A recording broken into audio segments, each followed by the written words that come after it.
করুণার সিন্ধু, আমায় তুমি ক্ষমা করে দাও। আমি তো না জেনে না বুঝে ভুল করে বলে ফেলেছি। আমি না জেনে তোমার সম্বন্ধে কতই না কটু কথা বলেছি, কতই না বাজে কথা বলেছি। আমায় তুমি ক্ষমা করে দাও। ভগবান বললেন, ওঠো ওঠো প্রকাশানন্দ, ওঠো। আজ থেকে তোমার নাম আর প্রকাশানন্দ নয় গো, আজ থেকে তোমার নাম হয়ে গেল প্রবোধানন্দ। প্র কথার অর্থ হলো বিকাশ, বোধ কথার অর্থ হলো বুদ্ধি। এই যে এই মুহূর্ত থেকে তোমার যে বুদ্ধির বিকাশ ঘটলো, এই জন্য তোমার নাম হয়ে গেল প্রবোধানন্দ সরস্বতী পাদ। রাধে রাধে। প্রবোধানন্দ বলি উঠল, মহাপ্রভু, আমি না বুঝে না জেনে কত অন্যায় করেছি, কত ভুল করেছি, কত অপরাধ করেছি। তুমি আমার ভুলগুলো ক্ষমা করে দাও।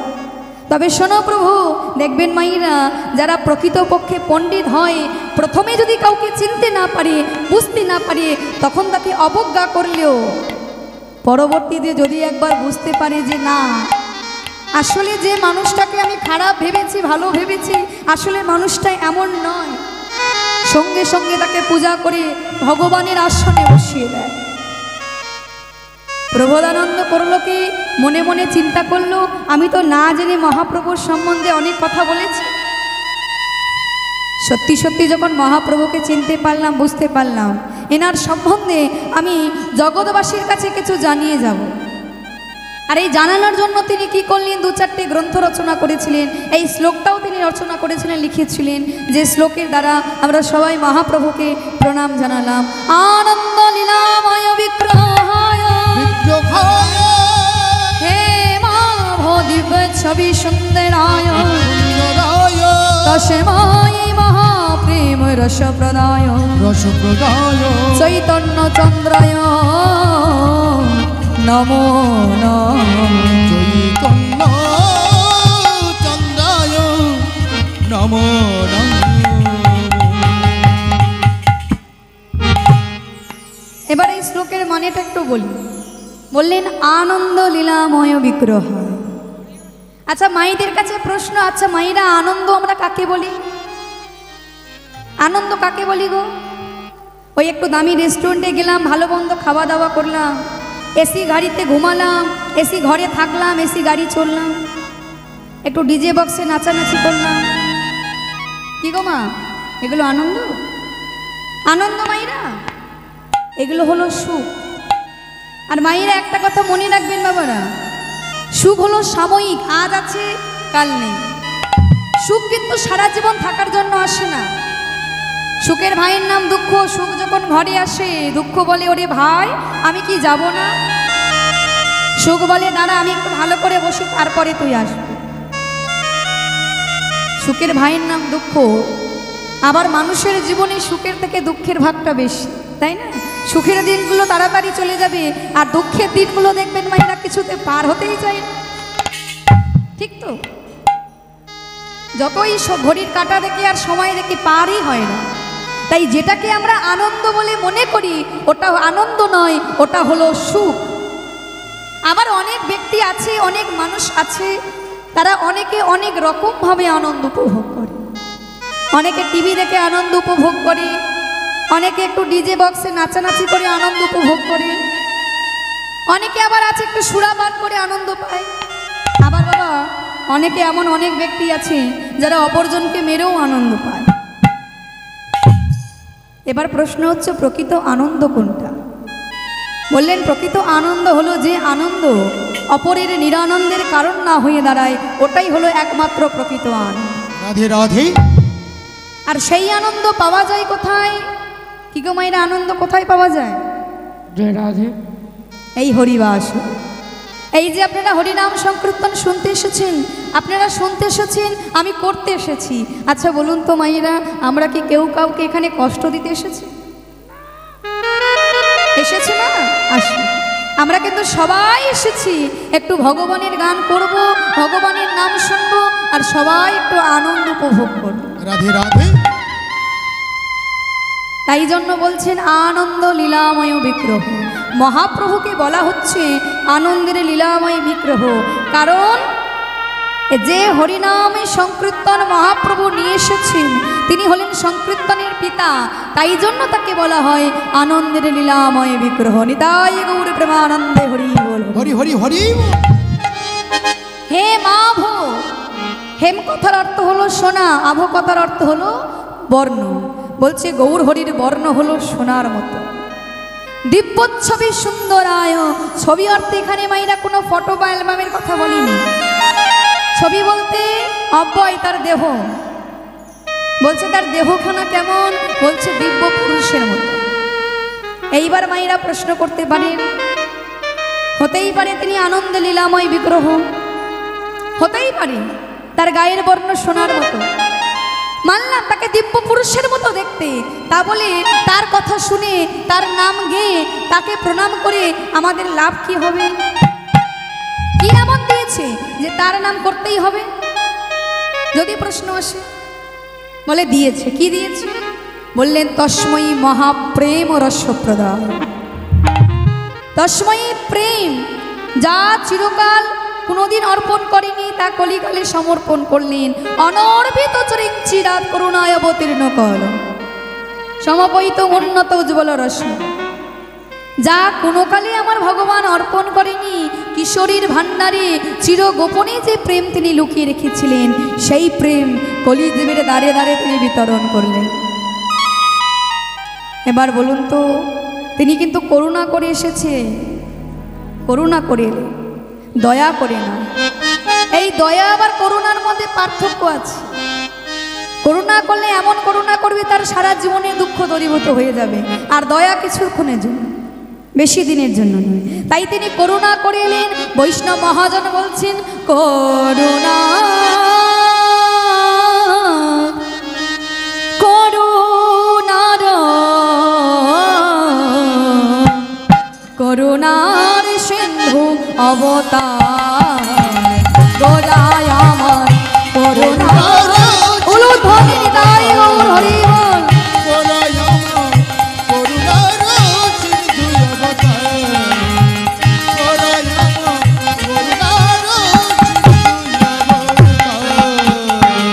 বলছেন করুণার সিন্ধু অবতার। এবার তিনি করুণা করে কে নিয়ে এলেন? নিজ গুণে, নিজ গুণে উলুধ্বনি হরি বল হরি বল। গাথিয়া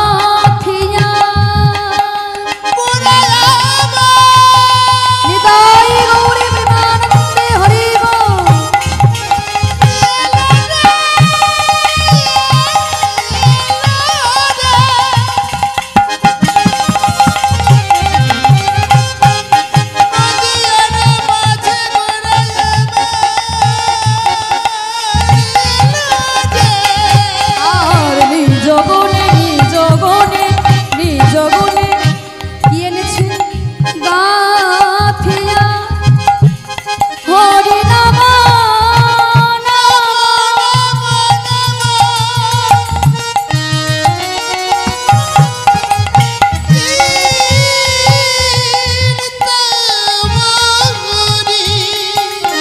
জগুনে গাথিয়া হরি নাম চিন্তামণি, হরি নাম আহা নিজ গুণে নিজ গুণে নিজ গুণে। আস্তে আস্তে।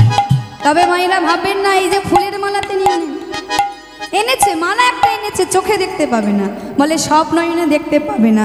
কিসের মালা এনেছে? বলে 16 নাম 32 অক্ষরের হরি নামের মালা। নিজ গুণে গাথিয়া হরি নাম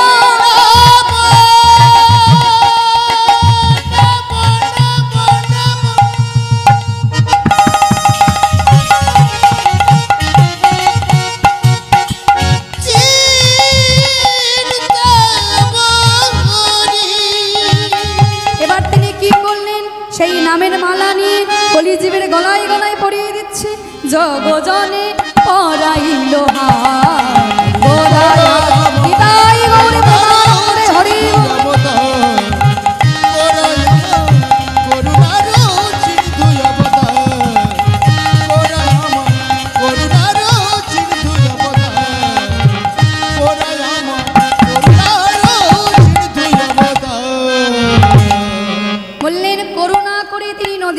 মাঝে অবতীর্ণ হলেন। কবে এলেন? বললেন ফাল্গুনী পূর্ণিমা তিথিতে সন্ধ্যা বেলায়, সিংহ লগ্নে, সিংহ রাশিতে, চন্দ্রগ্রহণের সময়।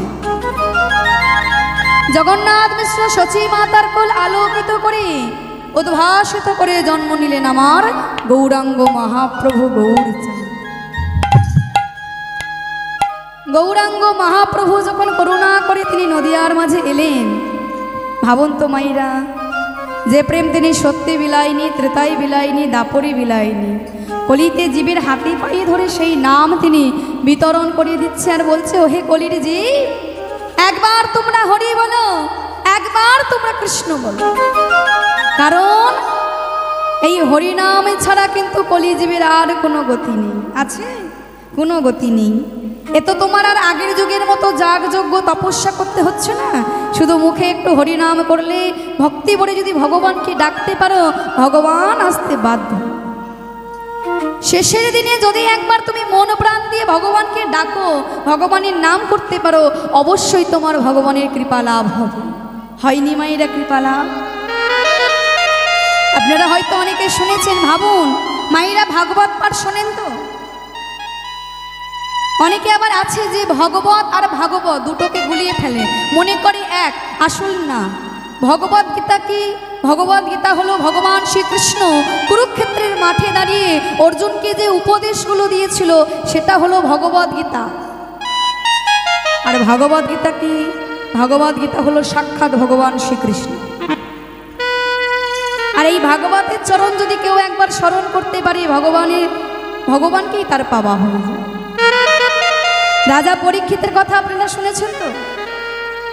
এই রাজা পরীক্ষিত, যাকে অভিশপ্ত হতে হয়েছিল 7 দিনের মধ্যে তক্ষক শাপে তার মৃত্যু হয়ে যাবে।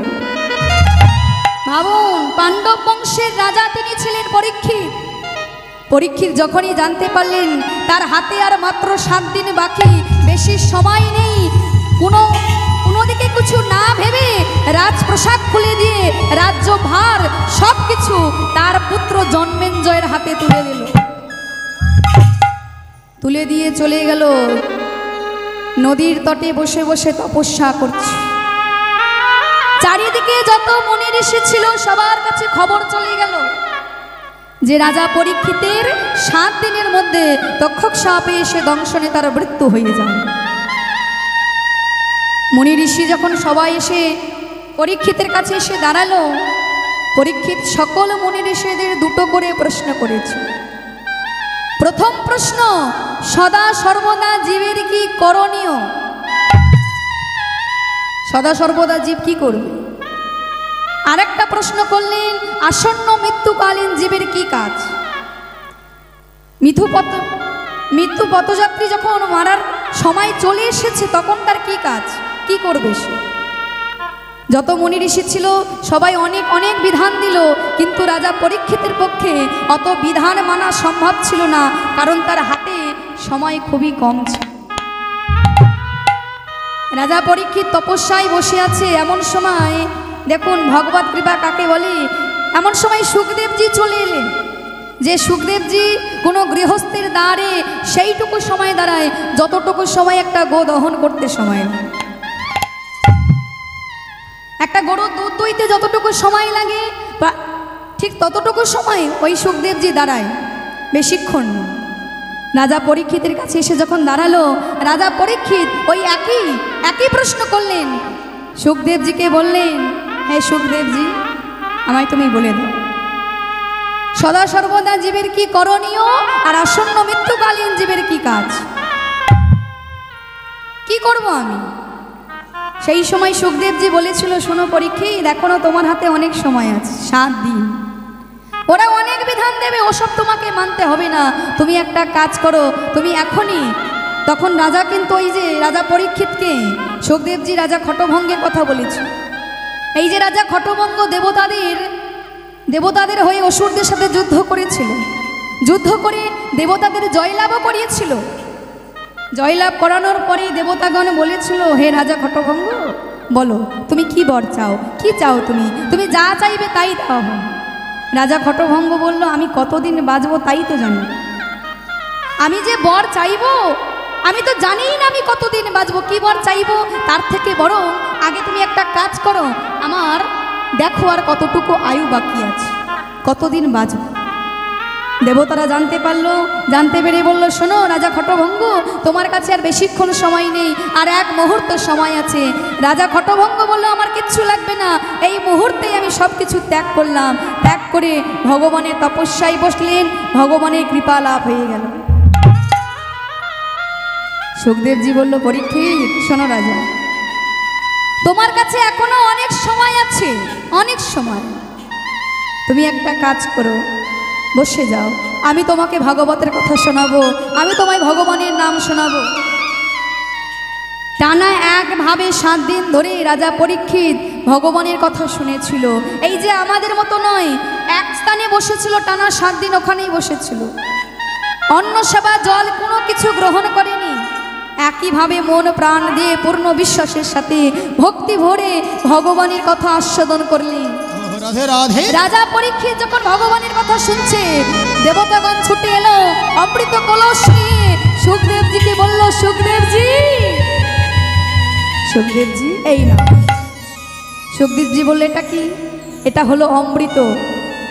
রাজা পরীক্ষিতের তো 7 দিনের মধ্যে মৃত্যু হয়ে যাবে, এই অমৃতটা তুমি ওকে পান করিয়ে দাও, তাহলে তার আর মৃত্যু হবে না, সে অমর হয়ে যাবে। আর তার পরিবর্তে যে কথা অমৃত তুমি রাজা পরীক্ষিতকে আস্বাদন করাচ্ছ, শোনাচ্ছ, সেই কথামৃত আমাদেরকে একটু আস্বাদন করাও। সুখদেবজি বলল, শোনো দেবতাগণ, তোমাদের মনে বড় অহংকার, তোমরা ভেবেছ কি কোথায় অমৃত আর কোথায় সেই কথামৃত?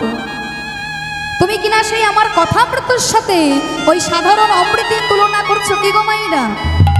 সামান্য একটা কাঁচ আর হীরার কখনো মিল হয়? একই হয়? হয় না। কোথায় ভগবানের কথা কথামৃত, আর তুমি কিনা আনছো আমার কাছে অমৃত, নিয়ে এসে বলছো পরীক্ষিতকে পান করিয়ে দাও। আমি কিছুতেই, তোমাদের মনে অহংকার, তাই তোমাদেরকে আমি কিছুতেই ভগবানের কথা শোনাবো না, ভাগবত কথা শোনাবো না। দেবতারা চলে গেল, ওই জন্য বলে হয় ভাগবত হচ্ছে দেবতাদেরও দুর্লভ, যা আমরা কলিযুগে সবাই আস্বাদন করতে পারি।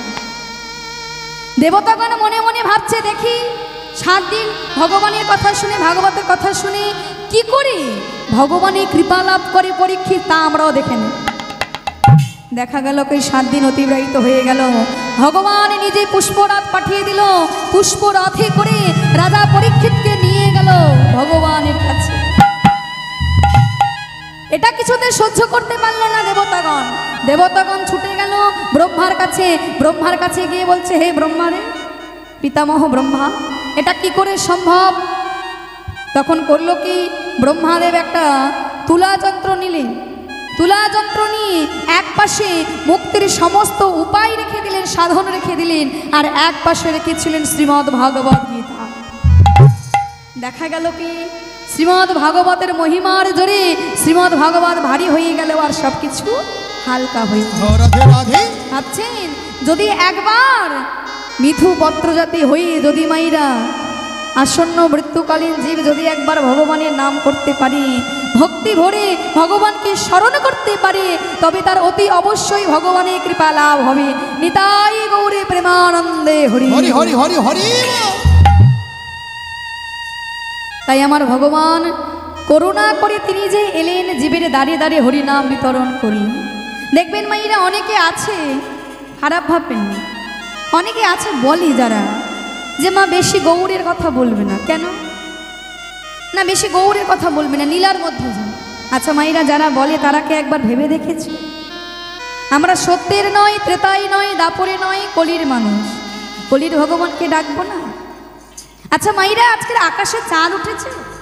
হ্যাঁ। আচ্ছা একটু কথা বলবেন তো মাইরা, নাকি চাঁদ উঠেছে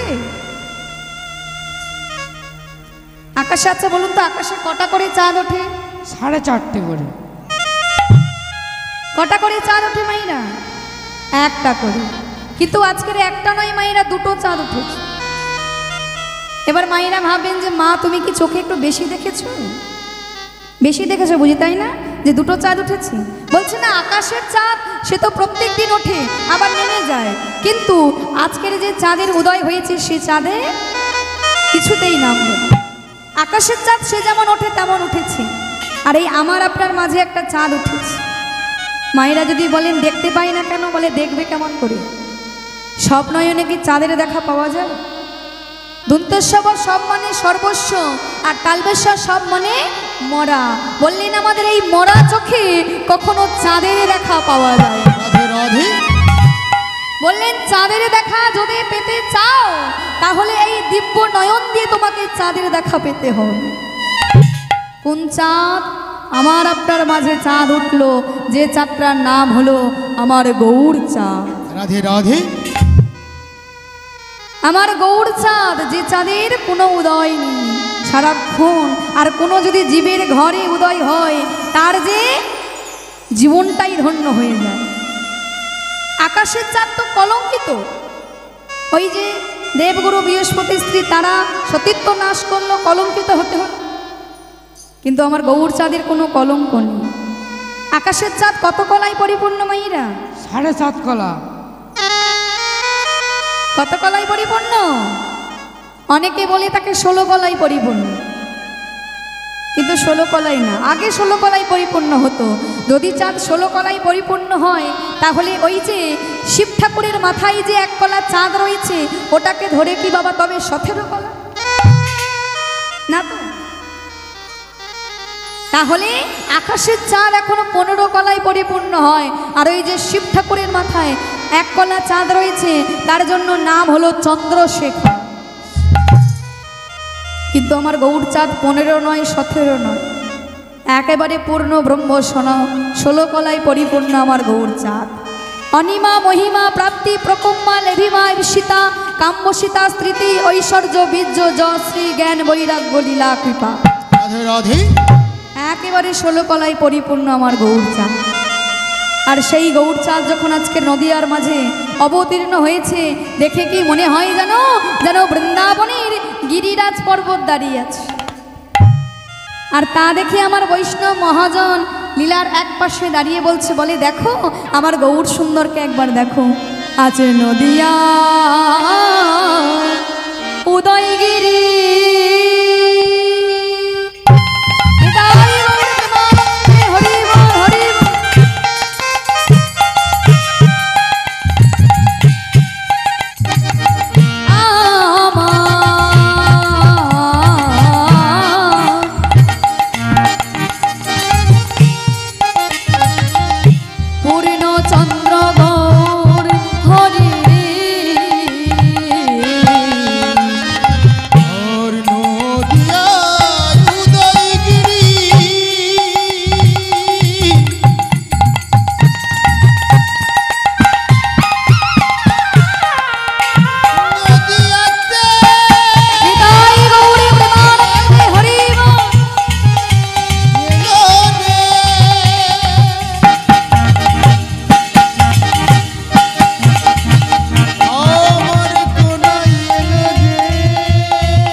আছে কৃপা করে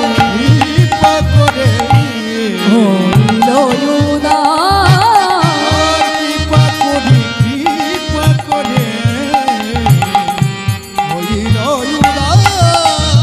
আছে কৃপা করে হইল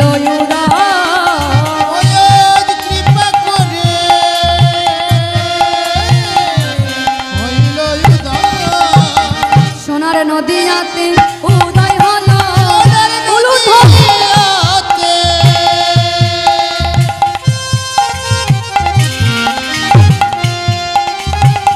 উদয়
সেই শশীর নন্দন গৌর সুন্দর, যিনি কলিজীবের মাঝে কলিজীবকে উদ্ধার করার জন্য নদিয়ার মাঝে এলেন।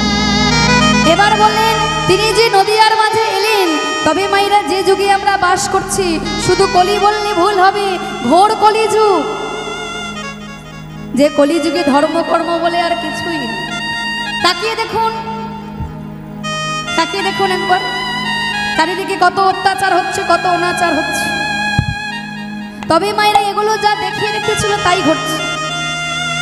এ যুগের রাজা যিনি, তিনি ছিলেন কলি মহারাজ।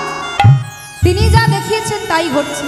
একদিন নারদ মুনি করেছে কি, বিনা যন্ত্রে গান করতে করতে বৈকুণ্ঠের পথে তিনি চলেছেন। নারায়ণ হরিয় নারায়ণ হরিয় নারায়ণ হরিয় নারায়ণ হরিয়। হরি নারায়ণ হরি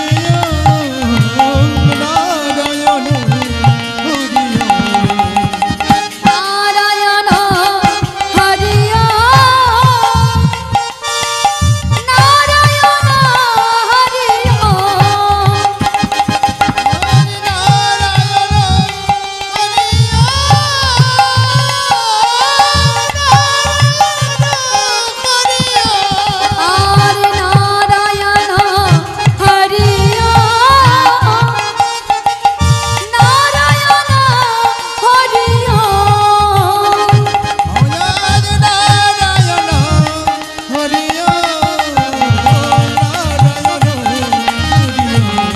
নারায়ণ হরিয়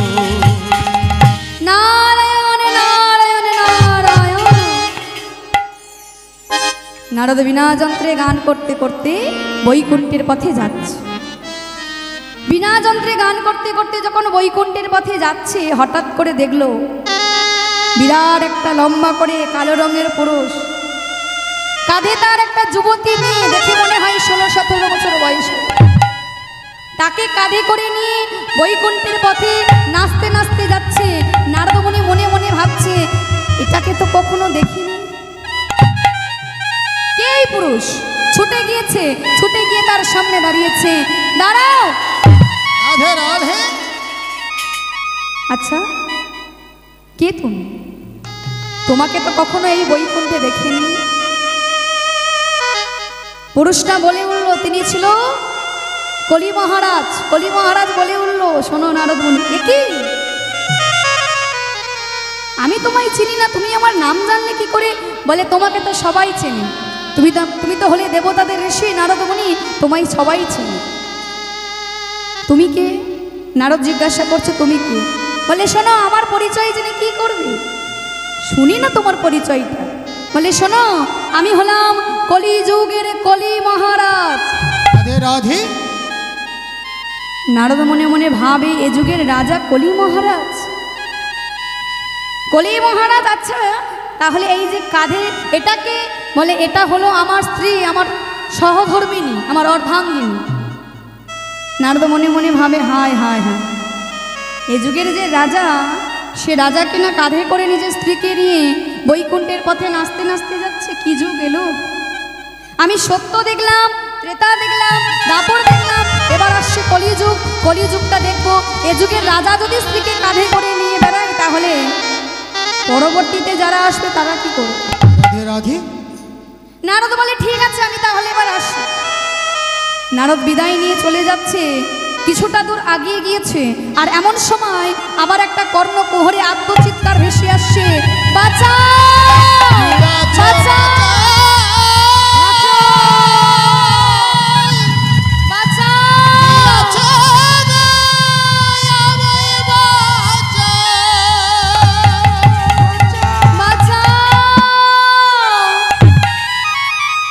বাঁচাও বাঁচাও বলে আত্মচিৎকার করছে। নারদ মুনি কথাটা শুনে চমকে গেল। কে এমন করে কাঁদে? কে এমন করে চিৎকার করে ডাকছে বাঁচাও বাঁচাও বলে? ছুটতে ছুটতে গিয়ে দেখে ওই কলি মহারাজ, যার কাঁধে একটা 16 বছরের যুবতী কন্যা, আর দড়ি বেঁধে দু হাত দিয়ে একজন বৃদ্ধ আর বৃদ্ধার গলায় দড়ি বেঁধে টানতে টানতে নিয়ে যাচ্ছে। নারদমণি দেখে ছুটে গেছে, হ্যাঁ মহারাজ, এই যে বৃদ্ধ আর বৃদ্ধা এরা কারা, এদের পরিচয় কি? কলি মহারাজ বলে উঠল, শোনো নারদ, এই যে বৃদ্ধটাকে দেখছো এটা হলো আমার বাবা, আর এই যে বৃদ্ধাকে দেখছো এটা হলো আমার মা। বলি এককালে এদের গায়ে অনেক জোর ছিল, শক্তি ছিল, সংসারে খাটতে পারতো, কিছু দিতে পারতো, সংসারের হয়ে করতে পারত, কিন্তু এখন বয়স হয়ে গেছে, কিছু করতে পারে না, শুধু বসে বসে খায় আর আমার টাকা পয়সাগুলো ধ্বংস হয়। তা জঞ্জাল হয়ে গেছে, তো রেখে আর কোনো লাভ নেই, তাই জঞ্জালটাকে পরিষ্কার করার জন্য নর্দমায় ফেলে দিতে যাচ্ছে। কথাটা যেই কলি মহারাজ নারদকে বলল, নারদ চমকে গেল, এ কি, যে বাবা মা নিজের মাথার ঘাম পায়ে ফেলে, নিজের রক্ত জল করে অক্লান্ত পরিশ্রম করে, নিজে না খেয়ে নিজের মুখের গ্রাস তুলে দিয়েছে ছেলের মুখে। রাধে রাধে। ছেলেকে খাইয়েছে কেন? আবার ছেলেটা বড় হবে, আমাকে দেখবে, তার মাকে দেখবে, আমরা সুখে থাকবো। কিন্তু এ কি, এ তো দেখা গেল তার পরিবর্তে উল্টোটাই। যে ছেলের জন্য বাবা এত পরিশ্রম করলো, নিজে না খেয়ে, নিজে ভালো মন্দ না পড়ে ছেলেটাকে মানুষ করেছে, লেখাপড়া শিখিয়েছে, ছেলেটা চাকরি বাকরি পেয়েছে, আর সেই ছেলে কিনা আজকের বাবা মাকে জঞ্জাল ভেবে সংসারে খাটতে পারে না বলে, সংসারে দিতে পারে না বলে নর্দমায় ফেলে দিতে যাচ্ছে। নারদমণি মনে মনে ভাবে, হায় হায়, এ কলিযুগের দশা কেমন হবে গো। এ যুগের রাজা যে সে তার বাবা মাকে জঞ্জাল ভেবে নিজের স্ত্রীকে কাঁধে বসিয়েছে, নিজের স্ত্রীকে কাঁধে বসিয়েছে, যে কিনা যুবতী, যার এখনো যৌবন আছে, সে ঠিক মতো চলতে পারে, হাঁটতে পারে, সব কিছু করতে পারে, তাকে কাঁধে করে নিয়ে নাচতে নাচতে যাচ্ছে। আর বৃদ্ধ বাবা মা যে ঠিক মতো চলতে পারে না, হাঁটতে পারে না, তাকে কিনা গলায় দড়ি বেঁধে টানতে টানতে নিয়ে যাচ্ছে। দেখবেন মাইরা, এই জগতে এটা বাস্তব। সংসারে যতদিন আপনি দিতে পারবেন ততদিনই সংসার আপনাকে চিনবে। যেদিন আপনি সংসারে দিতে পারবেন না, আর কিছু করতে পারবে না, সেদিনও সংসার তোমাকে চিনবে না। ওই যে বাইরে একটা খাটিয়া পেতে দেবে, থাকো, তিন বেলা দুবেলা খেতেও দেবে না, তা যদি না পারো তাহলে একেবারে ঘাট ধরে বের করে দেবে। রাধে রাধে। এটাই হলো কলিযুগের ছেলে মেয়ে। তা বলে সবাই আমি বলছি না, একদমই বলছি না, কিছু কিছু আছে এমন দেখা যায়, নইলে কি আর বৃদ্ধাশ্রমগুলো খোলা থাকতো? বৃদ্ধাশ্রমে এত বৃদ্ধ বৃদ্ধারা কি থাকতো? তাহলে আজও আছে কলিযুগে এমন ছেলে যারা বাবা মার কথা ভুলে গেছে,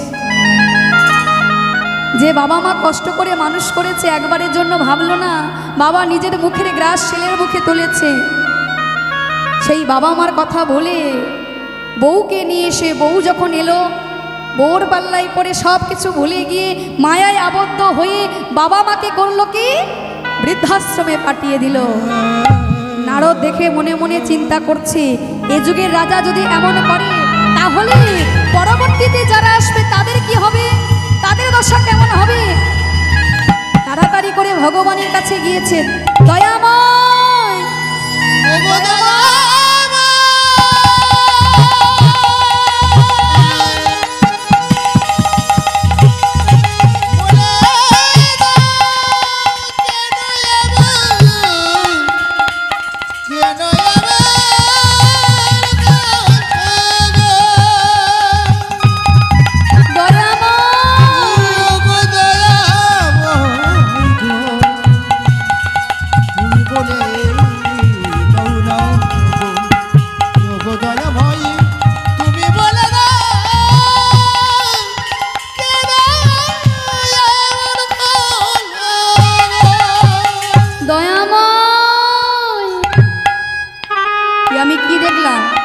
সত্য দেখলাম, ত্রেতা দেখলাম, দাপর দেখলাম, এমন অনাচার তো কখনো দেখিনি। কলিযুগে যদি এমন হয়, কলির মানুষ তো পাপাচারী হয়ে যাবে, দুরাচারী হয়ে যাবে, ব্যভিচারী হয়ে যাবে। তাহলে এদের উদ্ধারের উপায় কি? উদ্ধারের পথ কি? ভগবান বলল, আমি যাব কলিযুগে, ভক্ত হয়ে নদিয়ার মাঝে অবতীর্ণ হব। 16 না 32 অক্ষর, হরে কৃষ্ণ কৃষ্ণ কৃষ্ণ হরে হরে, হরে রাম রাম রাম হরে হরে। হরে হরে। এই নাম যদি কেউ একবার ভক্তি ভরে বলে, তবেই তার উদ্ধারের পথ। তাই বলছেন, হরের নাম হইব নাম হইব নাম হইব কেবলম, কলম নাস্তেব্য নাস্তেব্য নাস্তেব্য গতিরণ্য। বললেন, এই হরিনাম ছাড়া কলিযুগের কোনো গতি নাই, গতি নাই, গতি নাই। এই হরিনামকে সম্বল করতে